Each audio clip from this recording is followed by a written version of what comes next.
आज की थोड़ा जोर से बोलिए। अभी लगभग 50 की संख्या में आदमी है।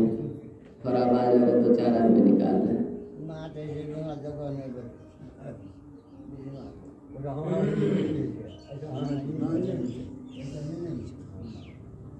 बोलिए प्रेम से श्री महाराज की जय। बंदा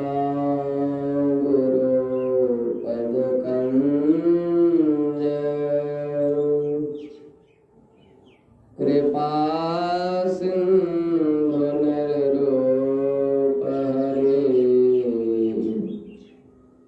महामहतम पुंज जासो वचन रवि कर निकर नमो नमो सतगुरु जाशम को न परम पुरुष होते अधिक गावे संत सुजान परम पुरुष होते अधिक गावे संत सुजान।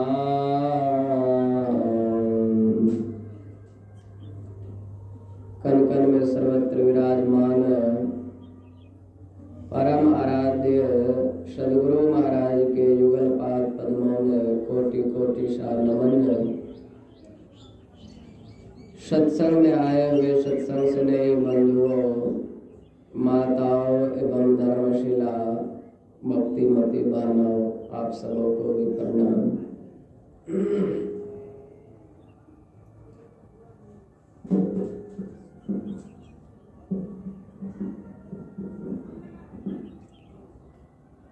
अभी हम आप लोग सुन रहे थे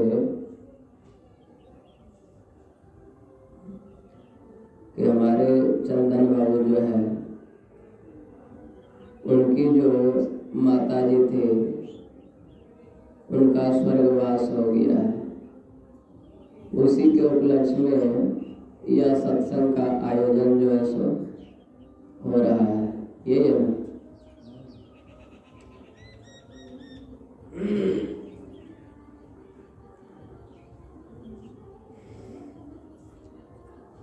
सत्संग से हम बिहार वासियों को इतना लगाव हो गया है, ठीक नहीं? इतना लगाव हो गया है कि कहने की कोई बात नहीं। आदमी मर जाए तो सत्संग, बच्चे का जन्म हो तो सत्संग, गृह प्रवेश हो तो सत्संग। गोड्डा जिला के एक बार घटना बताए थे। एक बार गए सत्संग करने के लिए गुरु नंदन जी महाराज के संग में, तो बाबा पूछे आयोजनकर्ता से, ये सत्संग किस उपलक्ष्य में हो रहा है? तो वह आयोजनकर्ता आदमी कहता है, बाबा हम अपना घर बेच रहे हैं, इसी के उपलक्ष्य में जो है यह सत्संग का आयोजन रखे हैं। अब समझ सकते हैं सत्संग से कितना लगाव है। घर बेच रहा है, उसके उपलक्ष्य में सत्संग करवा रहा है। तो सत्संग की बहुत बड़ी महिमा है। और अभी हम आप लोग श्री रामचरितमानस सार सटीक प्रथम सोपान बालकांड से पाठ श्रवण कर रहे थे। उसमें 3 विषय बना, एक सुनने का, दूसरा सत्संग का, और तीसरा जो है संत इस जगत में कैसे होते हैं, कैसा उसका चाल व्यवहार स्वभाव, कैसे इस जगत में वह रहते हैं। 3 विषय का पाठ हुआ। पहले बात आया सुनने का, और अभी हम आप लोग पाठ किस ग्रंथ से सुन रहे थे? रामचरितमानस से। रामचरितमानस का मतलब होता क्या है? रामचरितमानस को आप पलटा दीजिए तो क्या बन जाएगा? पलटाइए इसको तो क्या बन जाएगा? मानस, इसको पलटा के पढ़िए तो क्या बन जाता है? मानस चरित राम। तो कहने का मतलब है कि आप लोग जो है सत्संग को क्या कहता पहले, मन से सुनने के लिए, मन से आप लोग सुनिए। और वक्ता सुनाएंगे क्या? भगवान राम का चरित्र के बारे में आप लोगों को सुनाएंगे। उसको मन से सुनिए, समझिए, उसे जीवन में उतारिए। मानस चरित्र राम, उसके चरित्र का वर्णन सुनेंगे तो क्या होगा? तब भगवान के प्रति जो है सो प्रेम जगेगा, श्रद्धा जगेगा, ठीक नहीं? या फिर यो भी कह सकते हैं, सत्संग को मन से सुनेंगे, समझेंगे, उसे जीवन में उतारेंगे और उस पर चलेंगे तो क्या होगा? आपका चरित्र सुधरेगा, ठीक नहीं? और आपका चरित्र अगर यदि पवित्र हो गया तो भगवान से प्रेम होने में, भगवान से लगाव लगने में, भगवान से जुड़ने में आपको समय नहीं लगेगा। ये भी कर सकते हैं। तो सत्संग में जो आए हैं, घर के काम काजों को छोड़ करके, बच्चे पुत्रों को छोड़ करके, घर द्वार को छोड़ करके, तो सत्संग जब तक हो, हम सत्संगी भाई बहन को बड़ा प्रेम से सत्संग को सुनना चाहिए। और प्रेम से सत्संग को सुनेंगे, समझेंगे, जीवन में उतारेंगे और उस पर चलेंगे तो फल क्या मिलेगा? तो इसका फल यह मिलेगा कि शरीर रहते 4 फलों की आपको प्राप्ति होगी।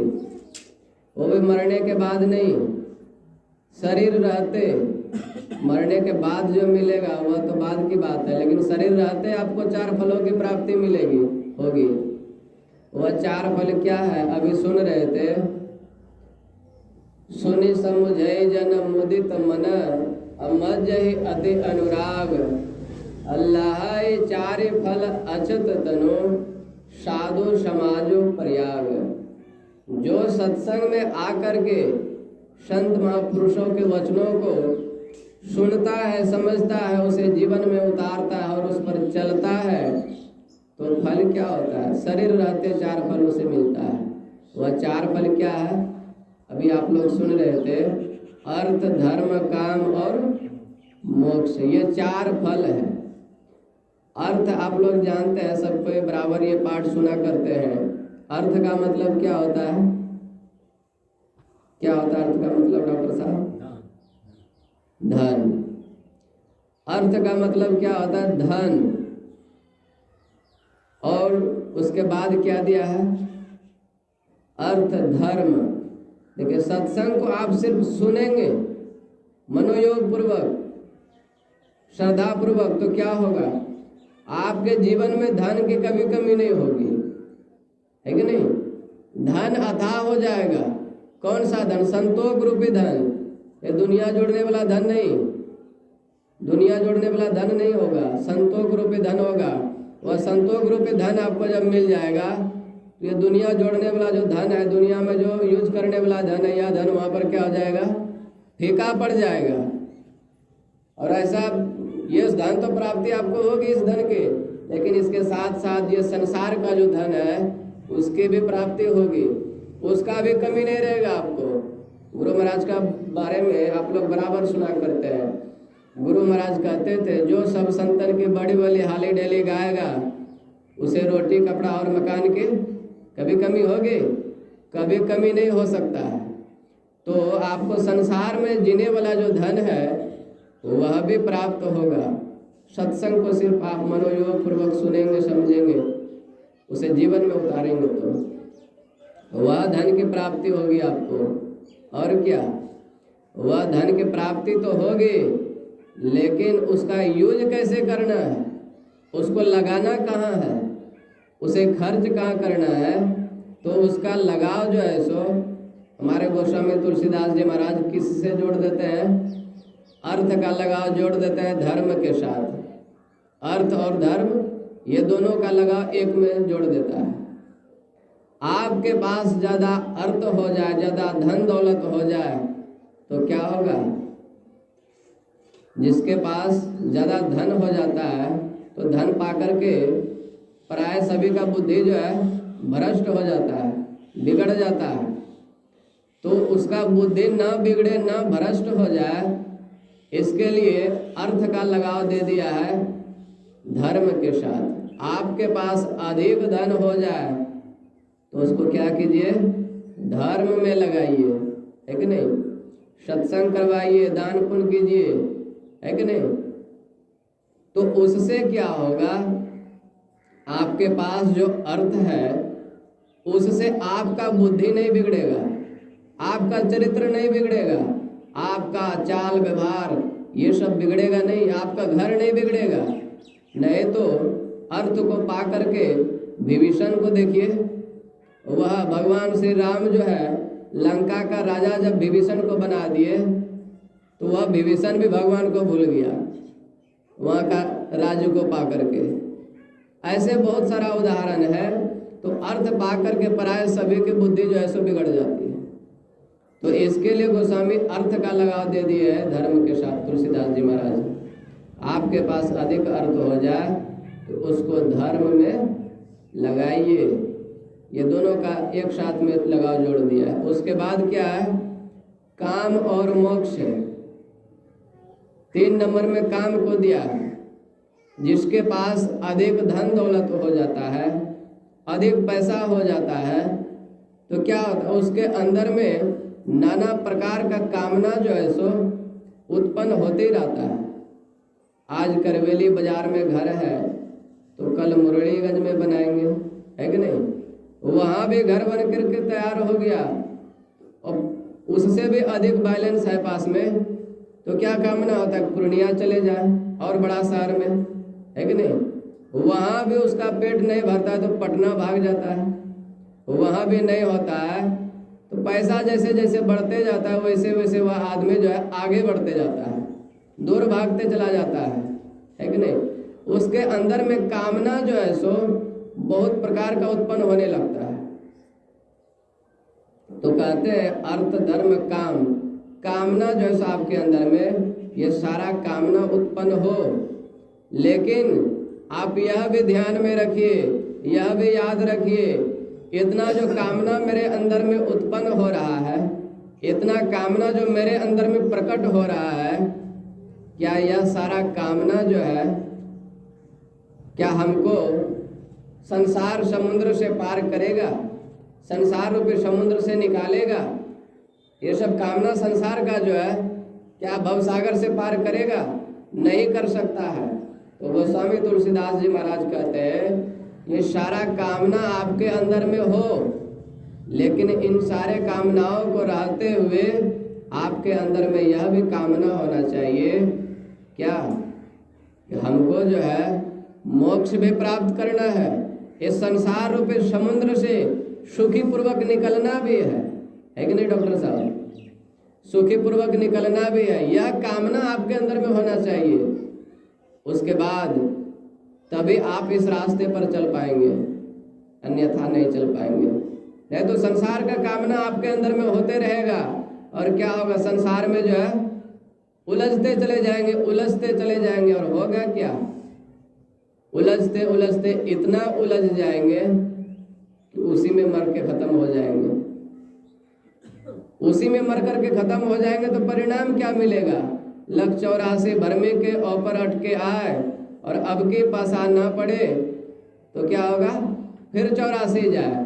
जहाँ से उठने के बाद आपको यह मानव का शरीर मिला है, इतना सुंदर शरीर मिला है कि नहीं, कितना देव दुर्लभ शरीर है, इसके बारे में आप लोग सुनते हैं। यह भगवान की अहेतुक कृपा हुई है जो हम आप लोगों को यह मानव का शरीर मिला है। कब होक करे करुणा नर देहि अदेत ईस बिनु हेतु स्नेही, अकारण ही स्नेह करने वाले ईश्वर जो है वह कभी दया करके दुखों में जो पड़ा हुआ जीव रहता है, जो नाना प्रकार का दुख भोगता है, ईश्वर की असीम कृपा उसके ऊपर जब होती है तब ईश्वर जो है सो से यह मानव का शरीर देता है। इसके लिए कहते हैं कि यह मानव का शरीर जो आपको मिला है वह किसके लिए, इस शरीर में जो है 3 रास्ता है, 3 दरवाजा है। आप लोग जानते हैं 3 दरवाजा है इसमें, नरक स्वर्ग अपवर्ग निशैनी, ज्ञान वैराग भक्ति सुख देनी। इस शरीर में जो है 3 दरवाजा है, एक नरक में जाने का और दूसरा स्वर्ग में जाने का और तीसरा जो है मोक्ष में जाने का। अब आपको विचार करना है कि आपको किधर चलना है कि नहीं? आपको किधर चलना है? नरक में जाना है या फिर स्वर्ग में जाना है या फिर मोक्ष में जाना है? तो वही कहता है वहां पर, आपके अंदर में सारा कामना हो, लेकिन सारे कामनाओं को रखते हुए आपके अंदर में यह भी कामना हो कि हमें जो है मोक्ष भी प्राप्त करना है, अर्थात मोक्ष के रास्ता में जाना है, जहाँ जाने के बाद पुनः इस संसार में नहीं आना पड़ता है। उस बच्चे को थोड़ी देर के लिए शांत करने दीजिए, मैं करते रहती है। बोलिए प्रेम से श्री सदगुरु। तो क्या कह रहे थे हम? क्या कह रहे थे? बच्चे का दिमाग में मेरा भी दिमाग खो गया। श्रोता गया कह और वक्ता गया बाह, कुछ बाबा बराबर कहा करते थे। तो हम कह रहे थे कि आपके अंदर में सारे कामना हो, सारा कामना हो, लेकिन इन सब कामनाओं को रखते हुए यह भी कामना होना चाहिए कि हमें मोक्ष भी प्राप्त करना है। इसके लिए अर्थ धर्म काम का लगाव जो है सो मोक्ष के साथ जोड़ दिया है। अर्थ का लगाव धर्म के साथ और काम का लगाव मोक्ष के साथ जोड़ दिया है। आप अपने मन में ऐसा कामना रखेंगे तो आप उस रास्ते पर चल पाएंगे, अन्यथा संसार का सिर्फ कामना रखेंगे तो आपके लिए जो है नरक का रास्ता जो है खुला हुआ है। कभी भी आप जो है सो नरक में जा सकते हैं। इंसान को बिगड़ने में तनिक भी समय नहीं लगता है कि नहीं? लेकिन सुधरने में, सही रास्ता पर चलने में जन्मों जन्म बीत जाता है, लेकिन फिर भी जो है सो जल्दी नहीं चल पाता है। और बिगड़ने वाला जो इंसान होता है वह पल भर में बिगड़ जाता है, उसमें कोई समय नहीं लगता है। इसके लिए ये सारे कामनाओं को रखते हुए यह भी आपके अंदर में कामना होना चाहिए बराबर कि हमको जो है मोक्ष भी प्राप्त करना है। इस संसार में जिस उद्देश्य से हम आए हैं, जिस उद्देश्य से परमात्मा ने हमें यह मानव का शरीर दिया है, वह भी हमें करना है, ना कि संसार के विषयों में ही सिर्फ फंस करके जीवन गवा देना है। तब जो है सो आपको जा करके मोक्ष मिलेगा। काम का लगाव दिया है किसके साथ? मोक्ष के साथ। उसके बाद क्या सुन रहे थे? मज्जन फल देखिए तत्काला, अकाक होई पिक बकौ मराला। कहते हैं वर्णित तीर्थराज में स्नान करने का फल तत्काल देखने में आता है कि कौवा कोयल हो जाता है और बगुला हंस हो जाता है। तो क्या सरोवर में कौवे को पकड़ करके स्नान कराएंगे तो वह कौवा कोयल बनेगा? बनेगा डॉक्टर साहब? कहिए बन जाए तो 2-4 को कौवा को यहाँ पकड़ लेते हैं, उसके बाद जाते हैं सरोवर में स्नान कराने, है कि नहीं? वह कौवा जो है कभी कोयल नहीं बन सकता है। एक विदेशी आदमी जो है इस चौपाई को जब पढ़ा तो उसको बहुत आश्चर्य लगा।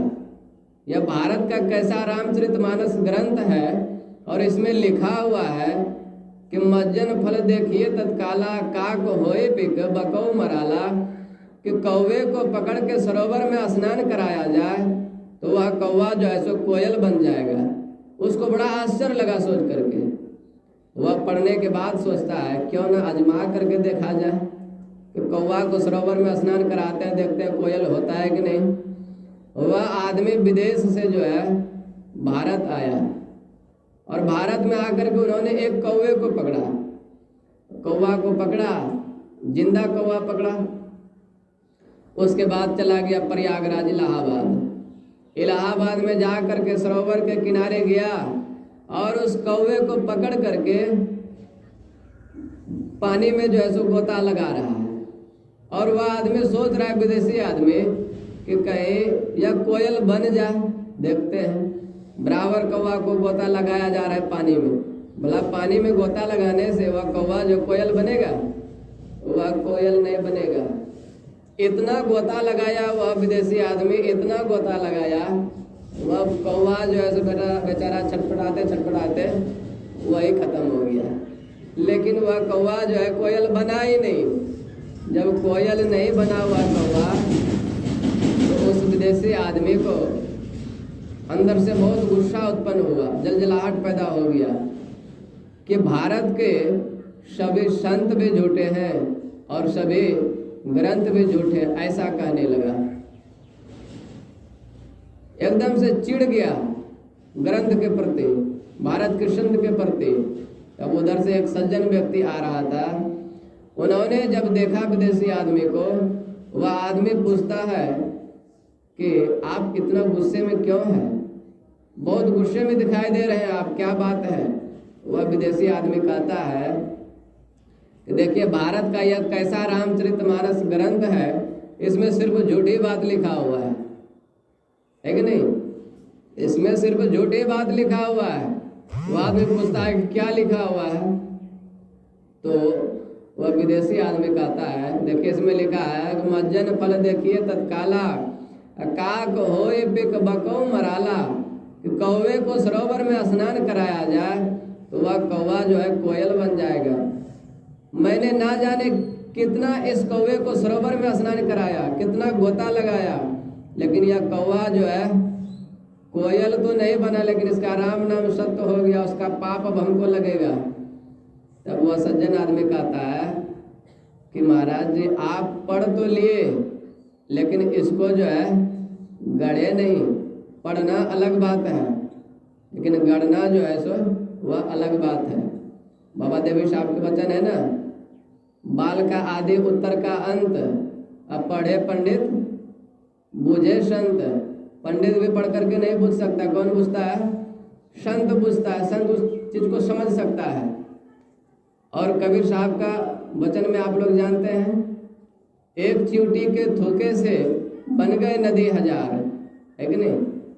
अब चींटी को देखें आप लोग, कितना छोटा होता है, उसको थूकते हुए देखे हैं, नहीं देखे हैं। तो कबीर साहब जो कह रहा है कि एक चींटी के थूके से बन गए नदी हजार, तो इसका मतलब है कि यह बात गलत है कि नहीं, गलत होना चाहिए कि नहीं, हो जाएगा कि नहीं। एक चींटी के थूके से बन गए नदी हजार, अब पापी नरकी पार उतर गए, धर्मो डूबे मझधार। और पापी जो है, जो दुराचारी आदमी है, वह क्या हुआ, मझधार से पार हो गया, संसार रूपी समुद्र से पार हो गया, है कि नहीं। जो धर्मात्मा है, जो भगवान का भगत है, वह क्या मझधार में डूब गया। अब बताइए कितना विचित्र बात लिखा हुआ है कि नहीं। तो वह विचित्र बात लिखा हुआ नहीं है, समझने की बात है कि पापी नर की पार उतर गए। अब जैसे गुरु महाराज को ले लीजिए, रामचरितमानस का एक ही चौपाई इन्होंने पढ़ा, क्या चीज पढ़ा, देह धरे करिया फल भाई, भजिए राम सब काम बिहाई। एक ही चौपाई को इन्होंने पढ़ा और उसमें इतना डूब गया कि अपने आप को इस संसार रूपी समुद्र से निकाल लिया। और इस संसार में क्या बन गए, पूजनीय बन गए कि नहीं, भगवान बन गए, परमात्मा से मिल करके परमात्मा ही बन गए। लेकिन जो पापी आदमी होता है वह क्या करता है, रामचरितमानस को उठाता है, बालकांड से पढ़ना चालू करता है और उत्तर कांड में ले जाके खत्म कर देता है। लेकिन परिणाम क्या होता है, बुझता ही नहीं है कुछ, समझता ही नहीं है कुछ। तो वही कह रहे थे वह सज्जन आदमी कि आपने इस चौपाई को पढ़ तो लिया, लेकिन इसको आपने गढ़ा नहीं, इस पर मनन नहीं किया आप। तब वह सज्जन आदमी कहता है इसका मतलब यह होता है कि सत्संग रूपी सरोवर में जो पापी आदमी, जो दुराचारी आदमी, जो रात दिन पाप करने में लिप्त है कि नहीं। ये देखिए कुतवा किधर से घुसा दे बच्चा,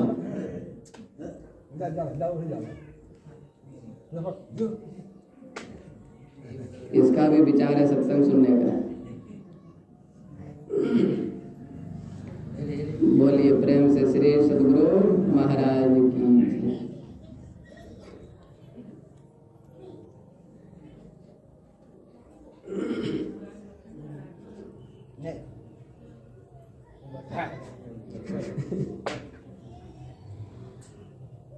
बोलिए प्रेम से श्री सद्गुरु महाराज की। तो कह रहे थे कि सत्संग रूपी सरोवर में जो स्नान करेगा वह पापी से पापी आदमी क्यों न हो, वह आदमी भी क्या हो जाएगा?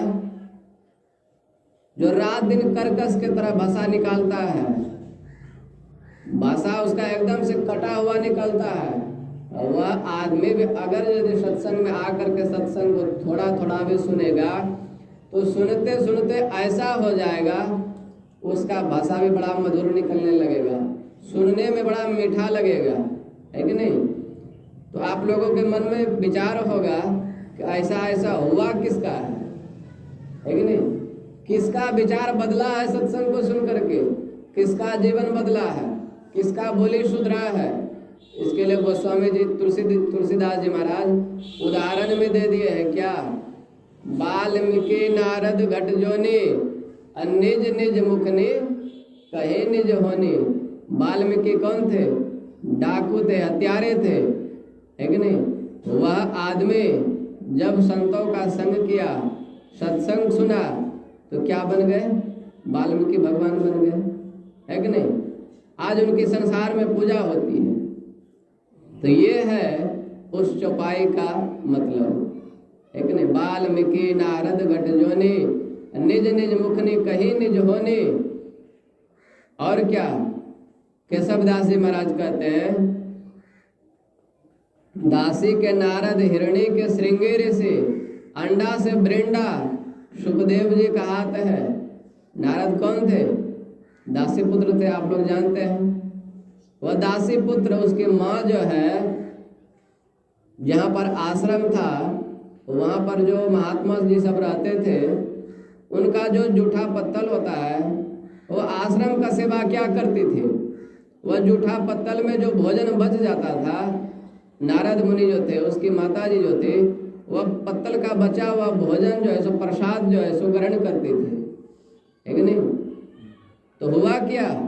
वह प्रसाद का परिणाम देखिए, वह संत महापुरुषों का सेवा का परिणाम देखिए।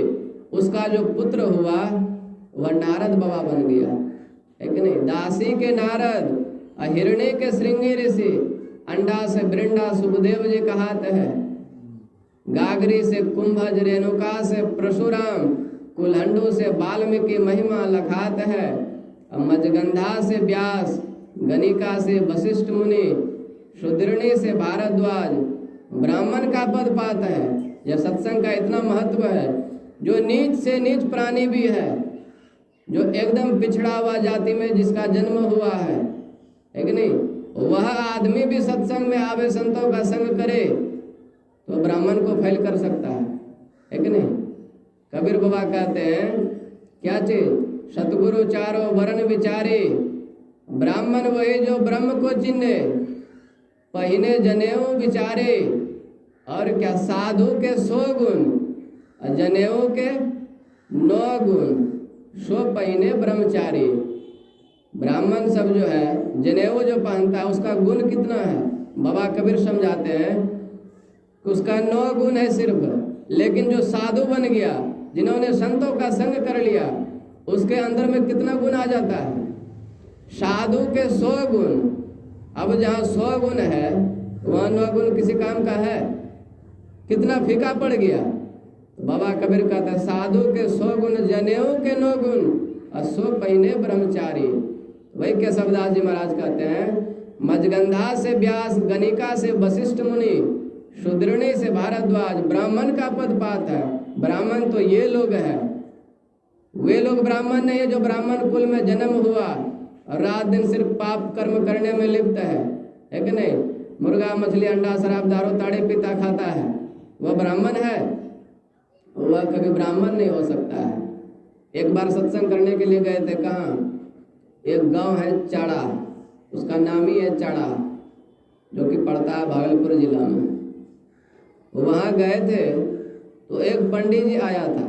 तो पंडित जी से मैंने कहा, दुर्गा पूजा के उपलक्ष्य में सत्संग हो रहा था, पंडित जी से मैंने कहा कि पंडित जी, आप जो यहाँ पर बलि चढ़वाते हैं, है कि नहीं, बलि जो आप चढ़वाते हैं और आप मंत्र पढ़ करके दुर्गा माँ की जो प्रतिमा होती है मिट्टी की बनी हुई, उसमें मंत्र पढ़ के आप प्राण ला देते हैं, है कि नहीं, प्राण प्रतिष्ठा करते हैं कि नहीं, मंत्र पढ़ के उसमें आप प्राण ला देते हैं।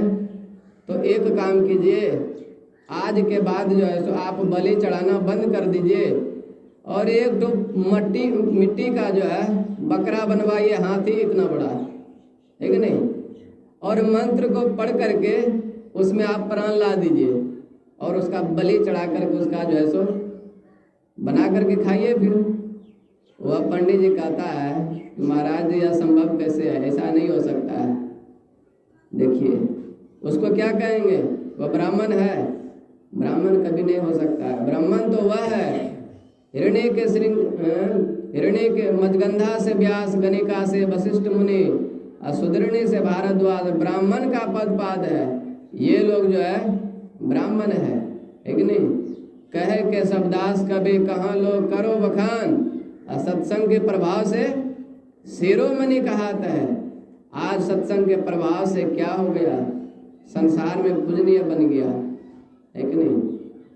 तो इन लोगों का जीवन बदला है सत्संग से, सत्संग को सुनने से, समझने से, उसे जीवन में उतारने से। तो जब ये पिछड़ा जाति में इन लोगों का जन्म हुआ, है कि नहीं, और इन लोगों का जीवन बदल गया, तो क्या हम आप लोगों का नहीं बदलेगा, हम आप लोगों का भी बदल जाएगा। कुप्पा घाट की घटना है, महर्षि हरिनंदन परमहंस जी महाराज जो है एक बार क्या कर रहे थे, रूम में झाड़ू मार रहे थे और झाड़ू मारते मारते क्या वहां पर एक चूहा दिखाई दे दिया। अब चूहा को रूम से बाहर निकालने का प्रयास किया जा रहा है, कुछ बाबा कर रहे हैं, लेकिन वह चूहा जो है वह भी पूज्य बाबा के पास से भागना नहीं चाहता है। भगाने का कोशिश किया जा रहा है लेकिन वह भागने को तैयार नहीं है। उधर से एक बिल्ली आई दौड़े दौड़े, मारी ऐसा झपट्टा के मुंह में पकड़ी। अब देखिए वही बिल्ली, उसका क्या है, चूहा शिकार है, एक बार मुंह से पकड़ लेगी बिल्ली चूहा को, उसको बगैर मारे छोड़ेगी नहीं छोड़ सकती है। लेकिन उसी मुंह से अपना बच्चा को जब पकड़ती है, बच्चा को कुछ होता है, कुछ नहीं होता है। तो अब बिल्ली जैसे झपट्टा मारी चूहा के ऊपर में, वह चूहा मरा नहीं, वह बिल्ली जो है सो गई किधर, कुप्पा घाट में जो गार्डन है, जिधर गुरु शरण बाबा का कुटिया है गार्डन में, उधर जंगल में जा करके उस बिल्ली ने उस चूहे को छोड़ दी और पुनः वहां से वापस आ गई। अब समझ सकते, एक बिल्ली का, जो कि वह तो जानवर है, उसका जीवन जब बदल सकता है, हम तो मानव हैं, है कि नहीं, तो हम, मेरा जीवन क्यों नहीं बदल सकता है, और बदल क्यों नहीं रहा है। इतने दिनों से सत्संग भजन करते आ रहे हैं, ध्यान करते आ रहे हैं, सत्संग को सुनते आ रहे हैं, लेकिन जीवन क्यों नहीं बदल रहा है कि नहीं। इसके लिए जीवन नहीं बदल रहा है कि अभी तक हम आप लोग जो है सत्संग को समझे नहीं है, सत्संग को मनोयोग पूर्वक सुने नहीं है कि नहीं। जिस दिन सत्संग को सुन करके समझ लेंगे, उस दिन आपका जीवन जैसे उस बिल्ली का जीवन बदल गया, वह बिल्ली जो हिंसक है वह अहिंसक बन गया, है कि नहीं। उसी प्रकार हम आप लोग का भी जीवन बदल जाएगा। इसलिए सत्संग में सुनने वालों का ही महत्व है, जो नहीं सुनता है उसका कोई महत्व नहीं है। एक कुमार निकला मूर्ति लेकर के बेचने के लिए, चिल्लाते हुए जा रहा था गांव में कि मूर्ति ले लो, मूर्ति ले लो, मूर्ति ले लो। एक राजा साहब घर से निकला हुआ, राजा साहब पूछते हैं कि मूर्ति का क्या कीमत है।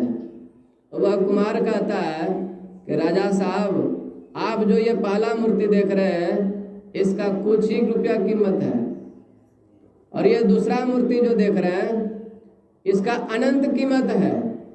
और ये तीसरा मूर्ति जो आप देख रहे हैं इसका कुछ भी कीमत नहीं है कि नहीं। अब राजा साहब को बड़ा आश्चर्य हुआ कि मूर्ति का रंग रूप सब एक ही कलर का है, लेकिन सबका दाम अलग अलग क्यों। वह राजा साहब पूछते हैं कि भाई सब चीज़ तो एक ही जैसा है, लेकिन तीनों का दाम अलग अलग क्यों है। तब वह कुमार जो है सो उत्तर में कहता है कि राजा साहब, यह पहला मूर्ति जो आप देख रहे हैं, इसको जब इधर वाला कान में सिक्के डालते हैं तो इधर से क्या करता है, निकाल देता है। इसके लिए इसका कीमत जो है कुछ भी नहीं है, 0 पैसा। लेकिन इसको क्या कहते हैं, गमछा झाड़ सत्संग। सत्संग से उठे गमछा को वहीं झाड़े, कंधा पर रखे चल दिए। जो भी सुने थे सब वहीं झाड़ फूक करके खत्म कर दिए, है कि नहीं। और दूसरा जो मूर्ति आप देख रहे हैं, ये मूर्ति, इसको जब दाहिना कान में सिक्की डालते हैं तो बायां कान से नहीं निकालता है, ये मुंह से सिक्की निकालता है। इसलिए इसका कुछ कीमत है कि नहीं। अब कुछ कीमत क्यों है, तो वह कुमार कहता है ये मूर्ति जो है, इन्होंने कुछ सत्संग को सुना, कुछ समझा और दूसरे को समझाने का प्रयास किया, है कि नहीं। इसके लिए इसका कीमत कुछ है। और तीसरा मूर्ति जो आप देख रहे हैं, इसको जब दाहिना कान में सिक्की डालते हैं तो ना बायां कान से निकालता है ना मुख से निकालता है, वह क्या करता है, सीधा पेट में ले लेता है। इसके लिए इसका कीमत जो है अनंत है। इसका कीमत जो है आप भी नहीं दे पाइएगा। अब समझ लीजिए आप लोग कि सत्संग में जो आप लोग आए हैं किसका वैल्यू है कि नहीं। सुनने वाला का वैल्यू है कि नहीं सुनने वाले का वैल्यू है। सत्संग सुन करके बहुतों का जीवन सुधरा, बहुतों का उद्धार हुआ, है कि नहीं। एक मेढक कहाँ रहता है आप लोग जानते हैं, तालाब में ज़्यादातर आपको देखने को मिलेगा, जहाँ पानी है वहाँ देखने को मिलेगा। ऐसे ही जनवरी का समय था, कड़ाके की ठंडी, वह मेढक तालाब से निकल करके ऊपर में धूप लगा रहा था और बेचारा एक सर्प जो है उस मेढक को देख लिया। अब सर्प का तो भोजन ही है, वह सर्प छोड़ेगा। वह सर्प इतना आहिस्ता आहिस्ता आया और आ करके मेढक को पाछे से पकड़ लिया। अब मेढक को जैसे पकड़ा वह मेढक चिल्लाने लगा। और मेढक क्या बोलता जानते हैं, मेढक का कभी आप लोग आवाज़ सुने हैं, नहीं सुने हैं। क्या बोलता है मेढक क्या कहता है, मेढक कहता है गाय खोल चरायल जो, गाय खोल चरायल जो, गाय खोल चरायल जो। उसका आवाज़ जो है कभी कभी गौर से सुनिएगा आप लोग। वो कहता है गाय खोल चरायल जो, गाय खोल चरायल जो। तो वह मेढक जो है चिल्लाने लगा जैसे सर्प ने उसे पकड़ा। अब सर्प किसी को पकड़ ले तो स्वाभाविक बात है चिल्लाएगा, बचाने का प्रयास करेगा कि हम कैसे उस सर्प से बचें, है कि नहीं। वह मेढक बेचारा छोटा सा जीव है, वह अपने से कैसे बच सकता है, संभव नहीं है। तो बगल में एक रास्ता था, उसी रास्ते से एक महात्मा जी गुजर रहे थे। वह महात्मा जी ने जब उस मेढक का आवाज़ को सुना, तो आप लोग जानते हैं संत जो होते हैं क्या होते हैं, संत हृदय नवनीत समाना, कहा कहिन पे कही न पाना, निज प्रताप द्रवही नवनीता, पर दुख द्रवये संत सुपुनीता। संत जो होते हैं, जो पहुँचे हुए महापुरुष होते हैं, वे क्या होते हैं, अपने दुख से दुखी नहीं होते हैं, बल्कि उसके सामने में कोई दूसरा आदमी दुखी दिखाई पड़ जाए, कष्ट में दिखाई पड़ जाए, तो उनके मन में विचार होता है, कामना होता है, वह आदमी कैसे ठीक होगा, है कि नहीं, वह आदमी कैसे सुखी होगा। उसी प्रकार वह जो महात्मा जी वहाँ से गुजर रहा था, जब उसके कानों में मेढक का आवाज़ सुनाई पड़ा, तब उसके मन में जो है सो दया उत्पन्न हो गया, दया उमड़ गया। वह महात्मा जी सोचने लगा इसका प्राण जो है सो भी बचाना चाहिए, बहुत जरूरी है प्राण बचाना।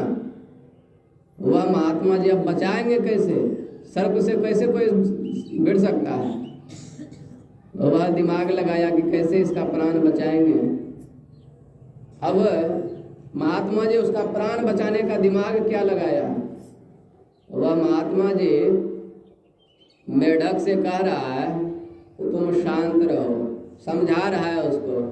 अब समझते हो, उसको सर पे एक तो पकड़ करके रखा है और ऊपर से महात्मा जी ज्ञान क्या दे रहे हैं कि तुम शांत रहो। कहीं डॉक्टर साहब को सर पे पकड़ ले और इन्हीं का भाई कहे भाई तुम शांत रहो, तो डॉक्टर साहब क्या करेंगे? अपना भाई को छोड़ेंगे? छोड़ने वाले नहीं है। तो महात्मा जी जो है वैसे ही वहाँ पर उल्टे शब्दों का प्रयोग कर रहे हैं। क्या? मेढक से कह रहे हैं कि तुम शांत रहो और सर्प से क्या कह रहे हैं कि तुम जोर से पकड़े रहो। अब देखिए, महापुरुष जो होते हैं उनका भाषा ही उल्टा होता है। उनका भाषा ही जो है थोड़ा कठोर टाइप का होता है, लेकिन उस भाषा में भी भलाई ही छिपा हुआ रहता है कि नहीं? कबीर साहब के उल्टी बानी, बरसे कमल भीजे पानी। आकाश से कभी कमल बरसते हुए देखे हैं? उधर तो हमारे तरफ नहीं बरसता, हो सकता है करबेली बाजार में कभी बरसा हो। देखे हैं कि नहीं आप लोग? नहीं देखे हैं? आकाश से कमल बरसते हुए बारिश में देखे हैं? ऐसा कभी नहीं होता है। लेकिन बाबा कबीर कहते हैं कबीर साहब की उल्टी बानी अब बरसे कमल भीजे पानी। तो कमल किसको कह रहे हैं और पानी किसको कह रहे हैं? तो बाबा कबीर कहते हैं आप सदगुरु महाराज के प्रेम में इतना मग्न हो जाइए, भगवान के प्रेम में इतना पागल हो जाइए कि रात दिन उसके लिए रोइए, है कि नहीं? भोजन छूट जाए तो छूट जाए, संसार का सारा काम छूट जाए तो छूट जाए, लेकिन कभी सत्संग और भजन जो है नहीं छूटना चाहिए। और कभी छूट जाए उसके लिए रोइए, लेकिन आंसू बहाइए। तो वही आँख से जो आंसू निकलता है उसको पोंछते हैं किससे? हाथ से पोंछते हैं, है कि नहीं? तो वही बाबा कबीर कहते बरसे कमल, आँख से जो परमात्मा के याद में आंसू जो बहता है उसको कहते हैं कम्बल। और पानी कहते हैं हाथ को। बरसे कम्बल, हाथ से जब आंसू को पोंछते हैं तो वह हाथ भीगता है, भीजे पानी। तो वैसे ही वहाँ पर वह महात्मा जी उल्टे शब्दों का प्रयोग कर रहे हैं। क्या कह रहे हैं?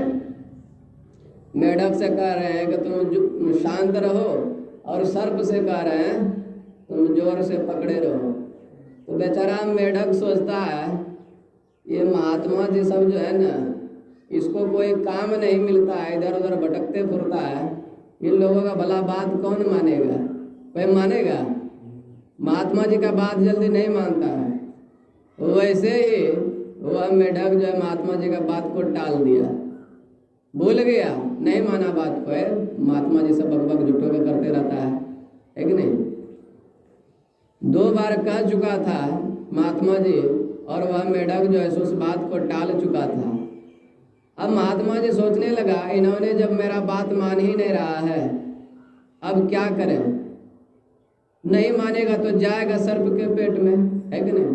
अब वहाँ से जाने वाला ही था महात्मा जी, तो जाते जाते वह सोचता है अब तो चले ही जाएंगे, एक बार फिर से कह करके देखते हैं। लास्ट बार मान गया तो ठीक है, नहीं माना तो मेरा क्या जाता है कि नहीं? वह महात्मा जी पुनः कहते हैं यही बात। सर्प से कहते हैं तुम जोर से पकड़े रहो और मेढक से कहते हैं तुम शांत रहो। अब इस बार मेढक जो है चक्कर में फंस गया। वह मेढक सोचने लगा कि बार बार महात्मा जी यही वर्ड क्यों कह रहे हैं, बार बार हमें शांत रहने के लिए क्यों कह रहे हैं? कष्ट तो हो रहा था, पीड़ा तो हो रहा था उसे, लेकिन कष्ट को सहते हुए वह मेढक लास्ट में महात्मा जी का बात जो है सो मान जाता है। वैसे हम संसार के लोगों के साथ भी होता है, पूरा बचपन से लेकर जवानी बीत जाता है, फिर उसे सत्संग भजन जो है कभी अच्छा नहीं लगता है। महात्मा जी सब चिल्लाते रहता है अरे भाई इधर उधर मत भटको, सत्संग भजन करो, सत्संगी बन जाओ, तुम्हारा कल्याण हो जाएगा, जीवन बदल जाएगा। लेकिन क्या होता है, बात सुनने को तैयार होते हैं क्या? जवानी में एकदम से ऐश मौज करने में लगे रहते हैं, खाने पीने में लगे रहते हैं, है कि नहीं? सत्संग भजन से कोई मतलब नहीं। लेकिन जवानी जब खत्म हो जाता है, चौथापन में जब प्रवेश कर जाते हैं, तो क्या होता है, उसको धीरे धीरे अकल होने लगता है। अरे भाई, ये संसार का काम काज जो है ये सब अपना नहीं है, ये सब काम सार काम नहीं है। सार काम क्या है? सत्संगत जग सार साधो, सत्संगत जग सार। ये सत्संग ही क्या है? सार है। बुढ़ापा में अकल उसका खुलता है। उसी प्रकार वह मेढक जो है लास्ट में उसका अकल खुला कि चलो अब तो काल के मुख में चले ही जाएंगे, जाते जाते भी कम से कम एक बार जो है मान लेते हैं महात्मा जी का बात। मानने में क्या जाता है? उन्होंने महात्मा जी का बात को मान लिया और महात्मा जी का बात मान करके शांत हो गया। शांत जैसे हुआ तो वह सर्प से क्या कहा था महात्मा जी, तुम जोर से पकड़े रहना।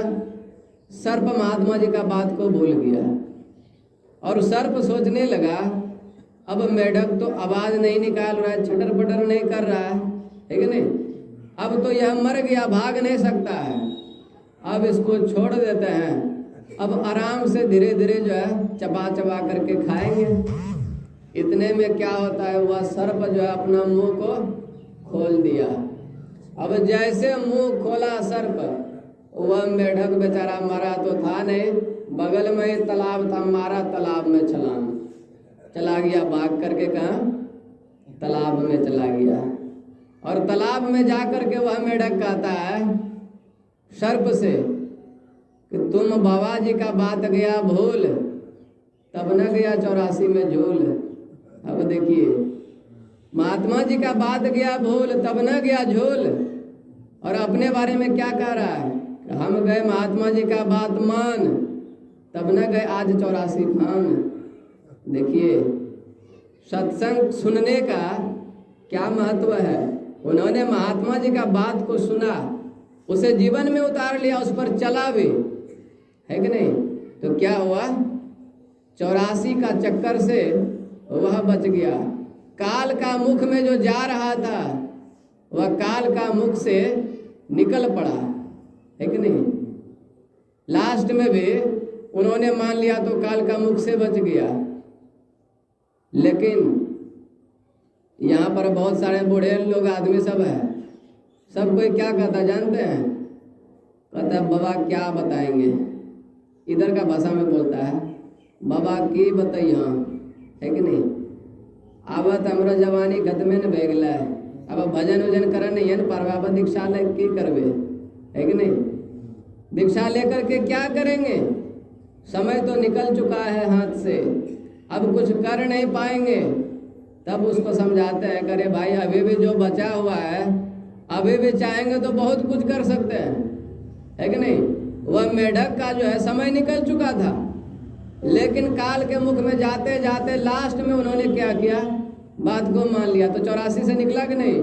उसी प्रकार समय तो आपका निकल चुका है, लेकिन अभी भी आप संतों के शरण में चले जाते हैं, उनसे सदयुक्ति जान करके थोड़ा थोड़ा भी भजन ध्यान कर लेते हैं, तो आने वाला जो जीवन है आपका, अगला जन्म जो आपका होने वाला है वह बड़ा सुखमय होगा। वह जीवन जो है सो बड़ा आनंदमय होगा और किसी श्रेष्ठ कुल में आपका जो है सो जन्म होगा। और नहीं लास्ट में भी नहीं सुधरे तो क्या होगा, चले जाएंगे कीड़े मकोड़े में, गाय बैल कुत्ता बिलाय भेड़ बकरी बन जाएंगे, है कि नहीं? उसके बाद वही हालत होगा 84 लाख वाला, जहाँ से उठते उठते यह मानव का शरीर मिला है पुनः वहीं चले जाएंगे, है कि नहीं? तो इसके लिए संतों के शरण में आना चाहिए, सत्संग में आना चाहिए, सत्संग को सुनना चाहिए। और अभी सुन रहे थे, मति की रति गति भूति भलाई, जब जही जतन जहाँ जही पाए, सो जानब सत्संग प्रभाव, लोक हो वेदना आन उपाओ। कहते हैं जलचर थलचर नवचर नाना, जे जड़ चेतन जीव जहाना। ये जितने भी जल में रहने वाले, धरती पर रहने वाले, आकाश में रहने वाले जितने भी जीव जंतु है, सब क्या चाहता है कि अच्छी मति हो जाए हमारी, है कि नहीं, बुद्धि अच्छा हो जाए। अब क्या बताएंगे, यहाँ के आदमी लोग जो है, हम किसी का कुछ बिगाड़ नहीं रहे हैं, एकदम जल्दी चौक पर भी नहीं आते हैं, नहीं ना आते हैं, कभी हमको नहीं देखिएगा। अब कुछ दिन से हटिया दिन सिर्फ निकलते हैं, लेकिन फिर भी यहाँ के आदमी लोग जो है उनको भगाने के लिए पीछे पड़ा हुआ है। कुछ आदमी हाथ धो करके, महात्मा जी बड़ा खतरनाक है, उसको भगाइए देंगे, है कि नहीं। गाली जो है सो बकते रहता है, उसका गाली का हम कभी जवाब देने जाते हैं, कभी नहीं देते हैं गाली का जवाब। परिणाम क्या होता है, वह अपने कर्मों का फल उसे तुरंत मिल जाता है। अरे भाई, आप लोगों के पास तो 2 हाथ है कि नहीं, और हम जिसका संग किए हैं, जिसके सानिध्य में हम रात दिन 24 घंटा पलते हैं बढ़ते हैं, उनके पास कितना हाथ है पता भी है। हम तो आपके साथ कुछ नहीं करेंगे। संत क्या करते हैं, कुल्हाड़ी जो है चंदन का वृक्ष को काटता है, लेकिन वह चंदन का वृक्ष क्या करता है, अपने सुगंध से उस कुल्हाड़ी को भी सुगंधित कर देता है। तो क्या होता है, परिणाम क्या मिलता है, वह कुल्हाड़ी जो है उसको जो काटा चंदन का वृक्ष को, उसका पाप से बच जाता है क्या, उसका फल भोगने से बच जाता है क्या, वह बच नहीं सकता है। परिणाम क्या होता है उस कुल्हाड़ी का, वह जाता है कमार के पास और उसको आग में तपाया जाता है, और आग में तपा करके क्या किया जाता है, घन से उसको पीटा जाता है कि नहीं। आप जो हमको सताएंगे, हमको जो परेशान करेंगे, हम तो आपको कुछ नहीं करेंगे, लेकिन ऊपर वाला क्या करेगा, ये जो यहाँ पर बैठा हुआ है, ये क्या करेंगे, छोड़ेंगे आपको, कभी नहीं छोड़ सकता है। लाख आंख से देख रहा है तुझे देखने वाला, और सच की खेती कर ले चतुर नर, समय गुजरता जाता। ये लाखों आंख से तुम्हें देख रहा है कि नहीं। ये इसकी एक बार डंडा चल गया ना, तो तुम क्या, तुम्हारा पूरा वंश उजड़ करके खत्म हो जाएगा। जो हमको बिगाड़ने के लिए चला, उजाड़ने के लिए चला है कि नहीं। इसलिए संत महापुरुषों को कभी परेशान नहीं करना चाहिए, उनके बारे में कभी बुरा भी नहीं सोचना चाहिए। होता क्या है, उसका वंश समेत खत्म हो जाता है। लेकिन इंसान जो है इस चीज को समझता नहीं है, उसको तत्काल फल देखने में आता है, फिर भी नहीं सुधरता है कि नहीं। तो इसके लिए उसकी मति अच्छी हो जाए तो वह आदमी जो है ऐसा कर्म करेंगे नहीं कर सकता है। वह गोस्वामी तुलसीदास जी महाराज कहते हैं कि मति की रति गति भूति भलाई।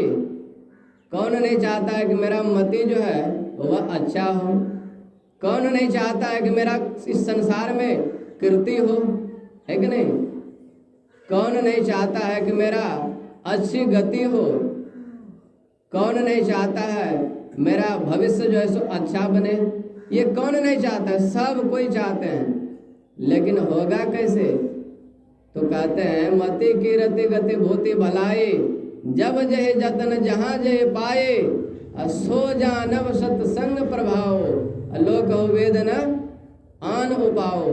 लोक और वेद कहीं भी आप चले जाइए, लेकिन जब तक आप सत्संग को नहीं सुनेंगे, सत्संग को जीवन में नहीं उतारेंगे, नहीं समझेंगे, तो आपका ये सारा चीज जो है अच्छा होने वाला नहीं है कि नहीं।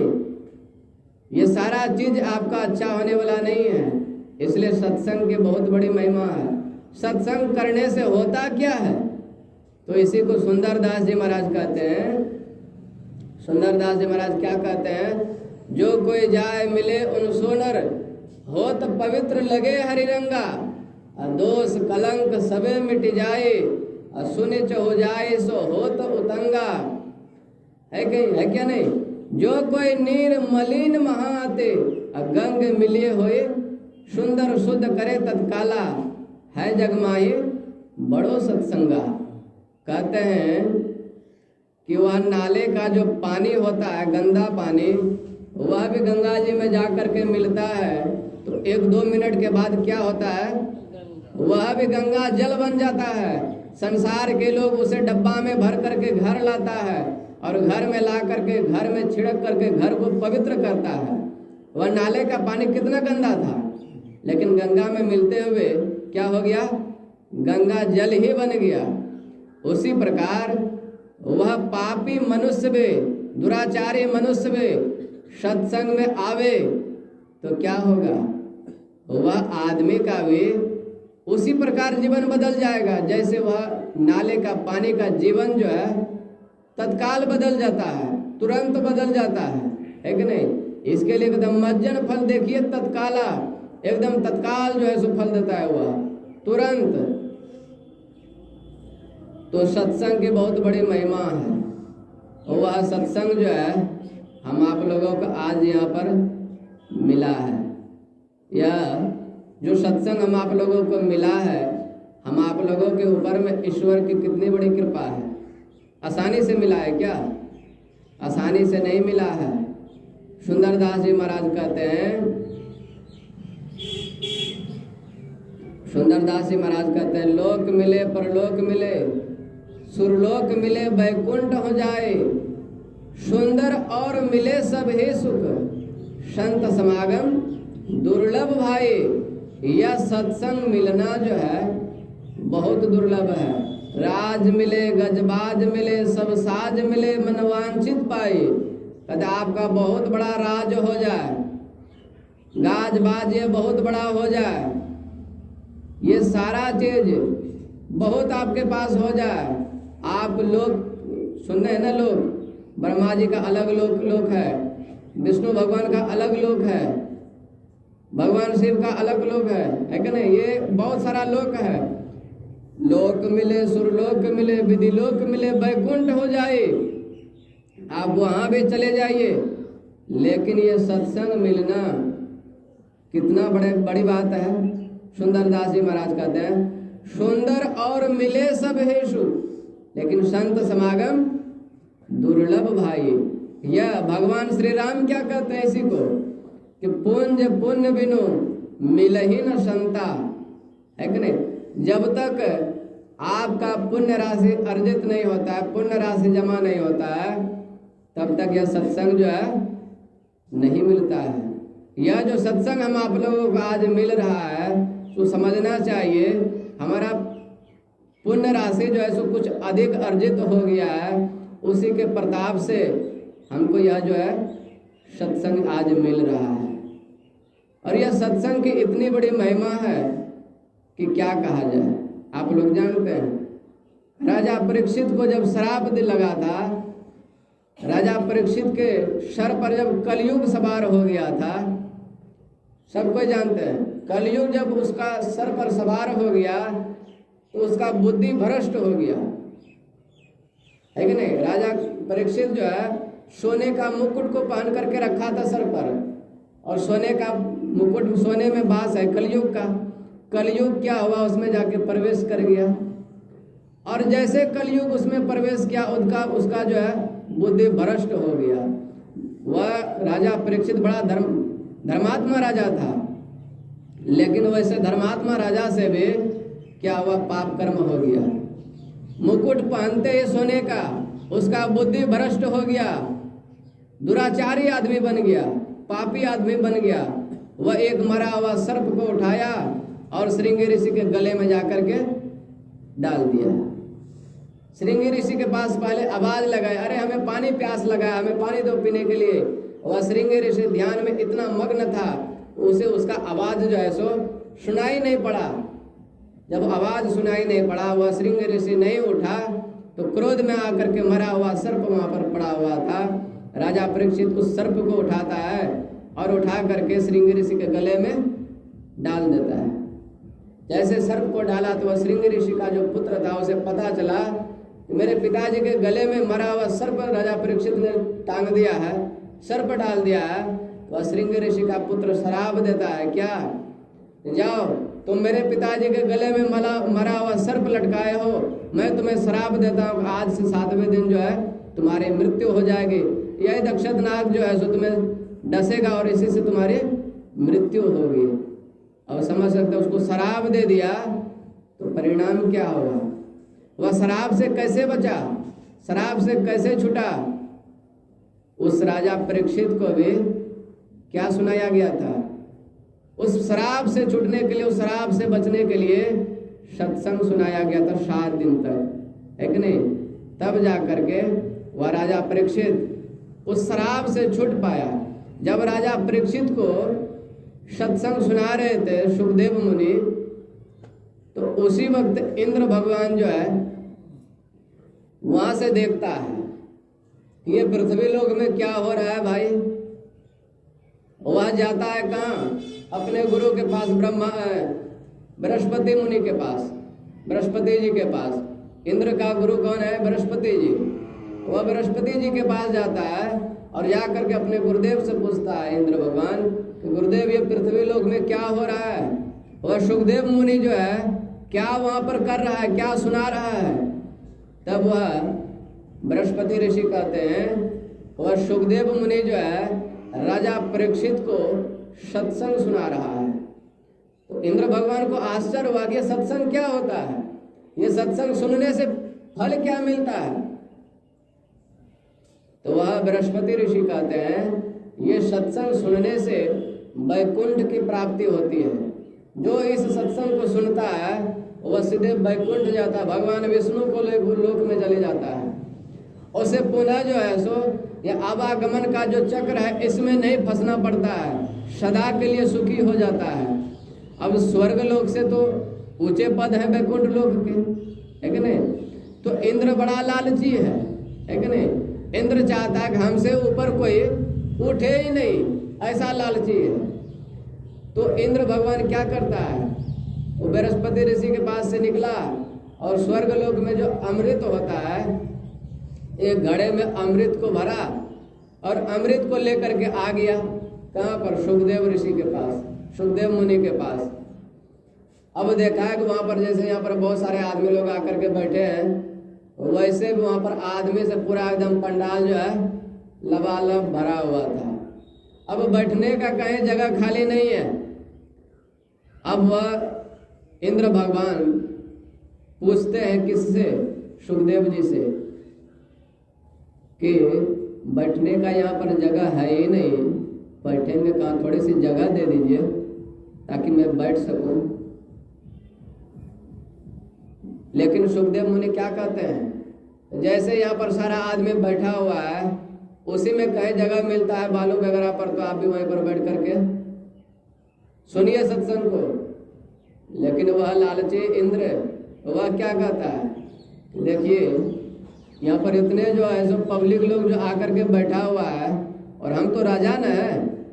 अब राजा के प्रजा के बीच में राजा कहीं ऐरो खैरो जगह पर बैठ जाए तो राजा का जो कितना बेइज्जती होगा। इसके लिए हम नहीं बैठेंगे इधर।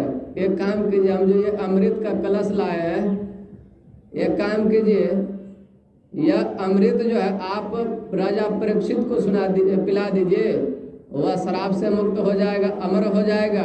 और आप जो सत्संग सुना रहे हैं वह पर्सनल सिर्फ हमको सुना दीजिए।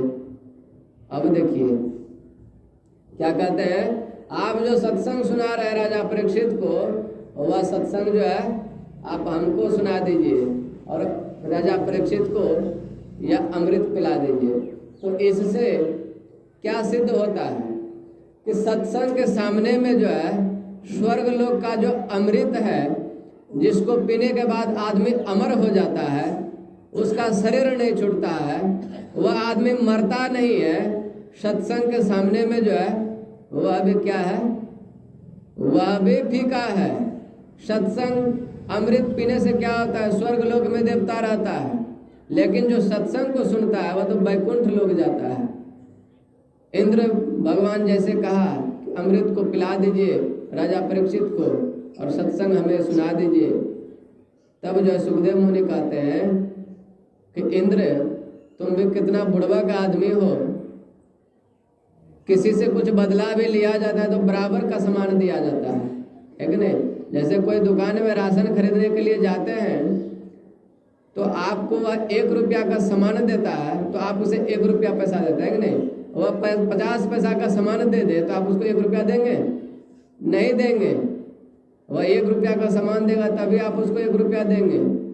तो सुखदेव मुनि कहते हैं कि इंद्र तुम्हारा अमृत जो है वह एक तुच्छ चीज है कि नहीं, और मेरा सत्संग जो है ये महान चीज है। अब तुम सत्संग के बदले हमें तुम अमृत दे रहे हो, फूटी कौड़ी दे रहे हो, और उसके बदले में कह रहे हो कि हमको सत्संग सुना दीजिए। यह कैसे संभव है? वह सुखदेव मुनि जो है राजा परीक्षित को सत्संग नहीं सुनाए, राजा परीक्षित को सत्संग सुनाए, इंद्र भगवान को सत्संग नहीं सुनाए। समझ सकते हैं सत्संग की कितनी बड़ी महिमा है। वह सत्संग जो है हम आप लोगों को मिल रहा है कि नहीं? तो हम आप लोगों के ऊपर ईश्वर की असीम कृपा है। कितने बजे तक होगा सत्संग? कितना बज गया?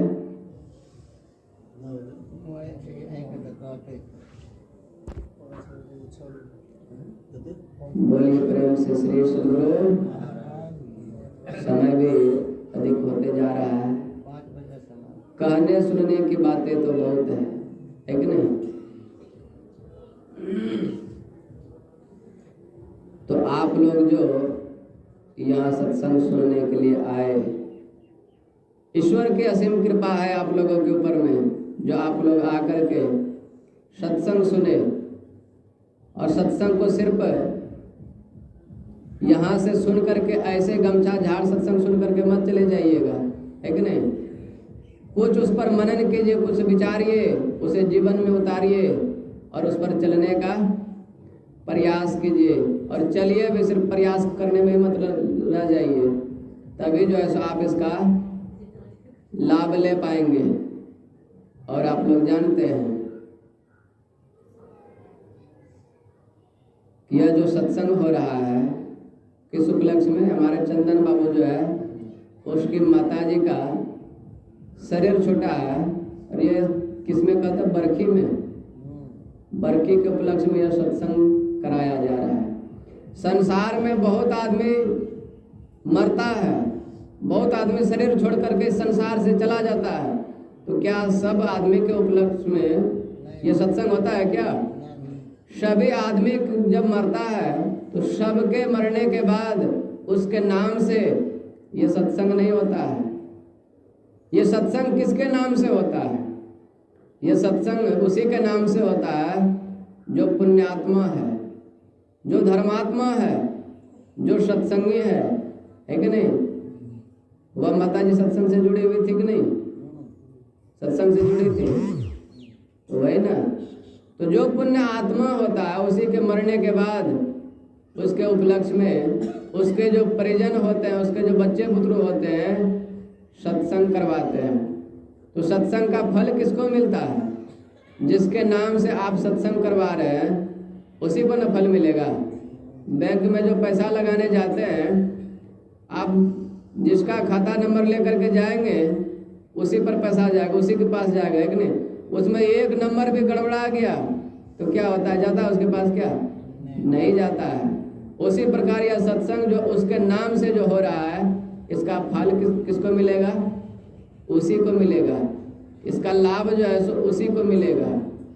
इसलिए वह जहाँ कहीं भी होगा वह आज अपने आप को बड़ा जो है सो आनंदित समझता होगा कि मेरे कुल में जो है कोई आदमी धर्मात्मा है कि नहीं? कोई परमात्मा का भक्त है जो आज वह सत्संग करवा रहा है मेरे लिए।